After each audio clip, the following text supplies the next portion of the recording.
BMP ADBI 4336 Hukum Ketenagakerjaan. Penulis 1. Purbadi Hardjoprayitno SH MM Mhum. 2. Saifullah M Badrun SS. 3. Tiesnawati Wahyuningsi SH MH. Cetakan ke-6 Mei 2024. Modul 1. Kegiatan belajar 1. Masalah perburuhan sebelum kemerdekaan. A. Masalah perburuhan zaman Kerajaan Nusantara. Jika ditelisik ke belakang, masalah perburuhan sebelum era kemerdekaan bisa dipelajari sejak berlakunya masa kerajaan di Indonesia dan pada masa penjajahan Belanda serta pendudukan Jepang sebelum berakhirnya Perang Dunia Kedua. 1. Kerajaan Hindu-Buddha. Pada permulaan Tarik Masehi, di wilayah Asia terdapat dua buah negara besar yaitu Cina dan India. Kedua negara ini memiliki pengaruh besar di kawasan Asia. Indonesia pada saat itu lebih banyak dipengaruhi oleh masuknya kebudayaan India. Setelah tahun 4400 Masehi muncul kerajaan Hindu seperti Kutai di Kalimantan Timur, kerajaan Purnawarman, dan kerajaan Pajajaran. Sementara kerajaan Buddha bermunculan seperti kerajaan Sriwijaya, Syailendra, dan beberapa kerajaan lainnya. Peristiwa penting pada era kerajaan Hindu dan Buddha adalah terbangunnya candi-candi seperti Borobudur dan Prambanan yang dikerjakan oleh masyarakat secara sukarela dan bergotong royong. Sistem sosial pada saat itu telah terstruktur dan dalam bentuk kasta, meliputi kasta Brahmana sebagai kasta atau golongan masyarakat tinggi, kemudian kasta Ksatria, kasta Waisya, dan kasta Sudra. Sedangkan kelompok masyarakat pinggiran yang tidak termasuk dalam struktur sosial tersebut disebut kelompok Paria. Kasta Brahmana merupakan kasta tertinggi, terdiri atas tokoh-tokoh rohaniwan yang terdiri atas para pendeta. Kasta Ksatria terdiri atas kelompok bangsawan dan tentara yang dipandang sebagai lapisan kedua tertinggi. Kasta Waisya merupakan kasta pedagang yang dianggap sebagai lapisan ketiga. Sementara itu kasta Sudra adalah kasta orang-orang biasa atau rakyat jelata. Orang yang tidak berkasta adalah golongan paria. Dengan terbentuknya sistem kasta, maka terbentuk pula hubungan kerja antara kasta tertinggi dan kasta terendah. Bagi kasta Brahmana, dianggap tabu jika melakukan pekerjaan kasar. Pekerjaan kasar seperti mengangkat batu, membangun candi, atau pekerjaan pertukangan merupakan pekerjaan yang dianggap pekerjaan rendah, dan itu menjadi bagian dari pekerjaan kasta Sudra dan golongan paria. Dengan demikian, kelompok masyarakat dalam kasta Sudra dan paria yang tidak berkasta melakukan pekerjaan pada orang yang berkasta. Pola hubungan kerja yang berlaku pada saat itu masuk dalam kategori perbudakan. Pada masa itu, kasta Sudra dan paria berkewajiban melakukan segala pekerjaan dan perintah dari kasta di atasnya tanpa punya hak untuk kepentingan pribadinya. Sementara itu, kasta tertinggi memiliki hak penuh pada penguasaan ekonomi serta memiliki kewenangan untuk menentukan terhadap nasib para budak, termasuk hidup dan matinya para budak. 2. Kerajaan Islam. Setelah Islam masuk ke Indonesia, maka berdiri kerajaan-kerajaan Islam seperti Malaka, Demak, Banten, Cirebon, Aceh, Mataram, Makassar, dan kerajaan Islam lainnya di Kepulauan Maluku. Pada saat itu pengaruh agama Hindu dan Buddha masih kuat di masyarakat. Di tanah Jawa misalnya terdapat kelas sosial yang disebutnya terah biru atau garis keturunan bangsawan. Kelompok ini mengidentifikasi dirinya dengan gelar pangeran atau raden yang menunjukkan terah biru.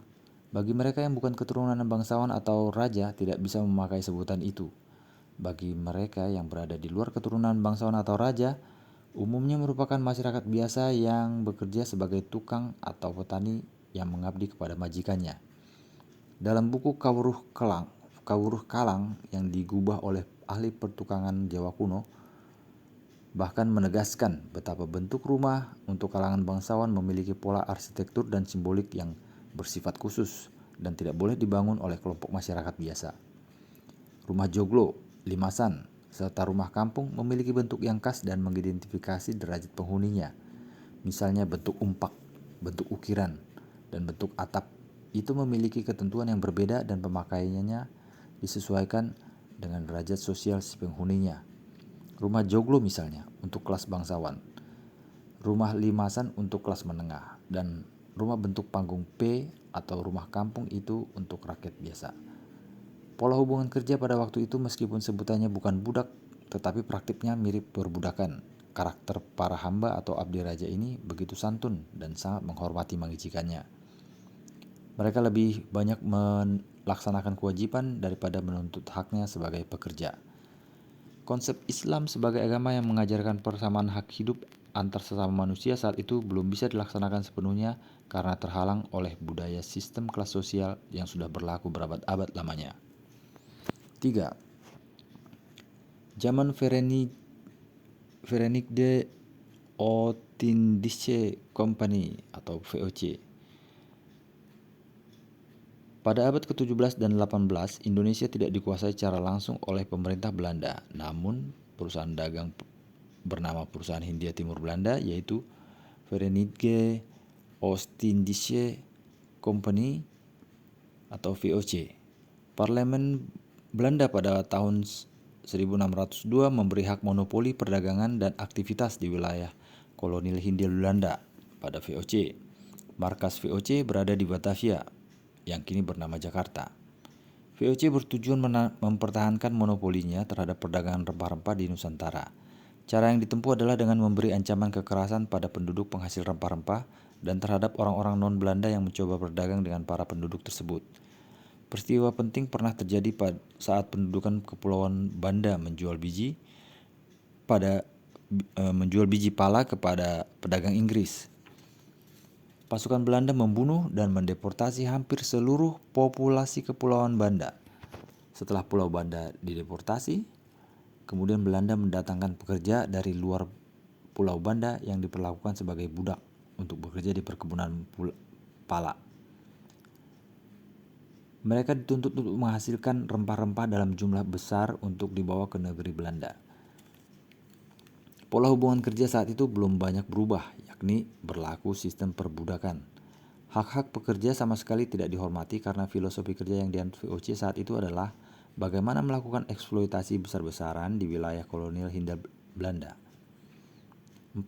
Zaman Hindia Belanda dan Jepang. Pada masa Hindia Belanda, kelompok masyarakat berdasarkan pasal 163 IS Indische Staatregeling dibagi ke dalam 3 golongan, meliputi golongan Eropa, golongan Bumi Putra, dan golongan Timur Asing. A. Golongan Eropa terdiri atas 1. Semua orang Belanda. 2. Semua orang Eropa lainnya. 3. Semua orang Jepang yang berasal dari tempat lain yang di negaranya tunduk pada hukum keluarga yang pada pokoknya berdasarkan asas yang sama seperti hukum Belanda. 4. Anak sah dan diakui menurut undang-undang yang dimaksud nomor 2 dan 3 yang lahir di Hindia Belanda. B. Golongan Bumi Putra. Semua orang yang termasuk rakyat Indonesia asli yang tidak beralih pada golongan lain dan yang semula termasuk golongan lain yang telah membarukan dirinya dengan rakyat Indonesia asli. C. Golongan Timur Asing. Golongan Timur Asing adalah semua orang yang bukan golongan Eropa dan golongan Bumi Putra. Menurut pasal 131 Indische Staatregeling dinyatakan bahwa bagi golongan Eropa berlaku hukum di negeri Belanda, yaitu hukum Eropa dan Eropa Barat. Bagi golongan lainnya yakni Bumi Putra dan Timur Asing berlaku hukum adat masing-masing. Apabila kepentingan umum seperti kepentingan sosial mereka menghendaki, hukum golongan Eropa Barat dapat dinyatakan berlaku bagi mereka, baik seutuhnya maupun dengan perubahan-perubahan, dan juga diperbolehkan membuat suatu peraturan baru bersama, yakni dengan cara penundukan diri.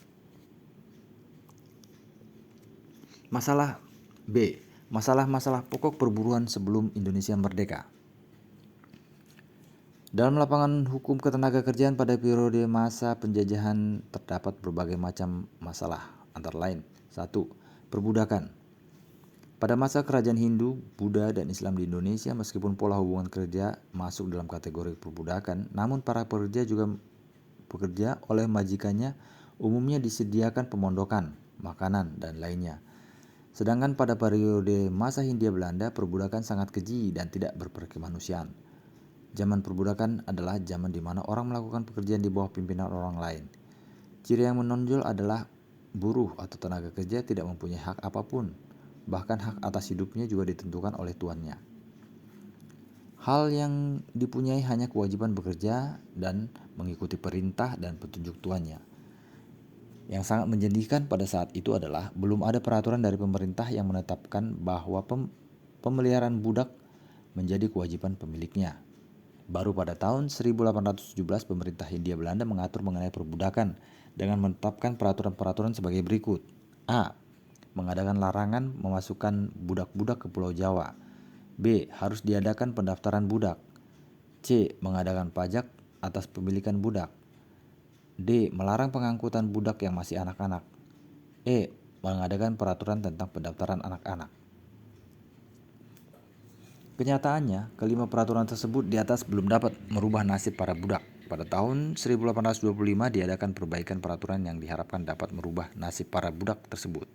Yang intinya adalah bahwa hubungan pemilik dan budak tidak terletak pada baik buruknya perlakuan pemilik budak, tetapi terletak pada hakikat hukum perburuan itu sendiri, yaitu mendudukan mereka pada kedudukan yang merdeka secara yuridis, sosiologis, dan ekonomis.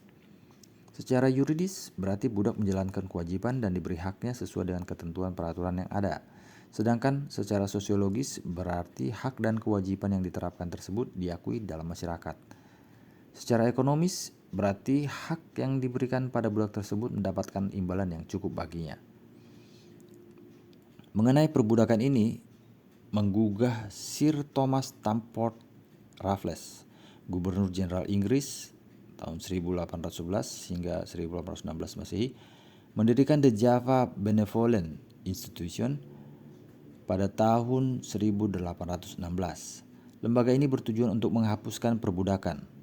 Maksud baik Raffles ini ditentang pemilik budak yang berpendirian bahwa penghapusan perbudakan merupakan pelanggaran terhadap hak para pemilik budak. Pendapat ini dapat mengesampingkan pendapat hak pihak lain yang berbunyi perbudakan adalah kezaliman yang besar terhadap kemanusiaan, merendahkan manusia menjadi barang milik. Setelah Indonesia kembali diserahkan kepada Belanda, usaha penghapusan perbudakan yang dirintis oleh Raffles itu mendapat perhatian dari pemerintah Hindia Belanda. Produknya berupa Staatblad 1817 nomor 42 yang berisikan larangan untuk memasukkan budak-budak ke Pulau Jawa, dan tahun 1818 ditetapkan pula Undang-Undang Dasar Hindia Belanda, yaitu Reglement RR 1818. Berdasarkan pasal 115 RR menetapkan bahwa paling lambat pada tanggal 1 Januari 1860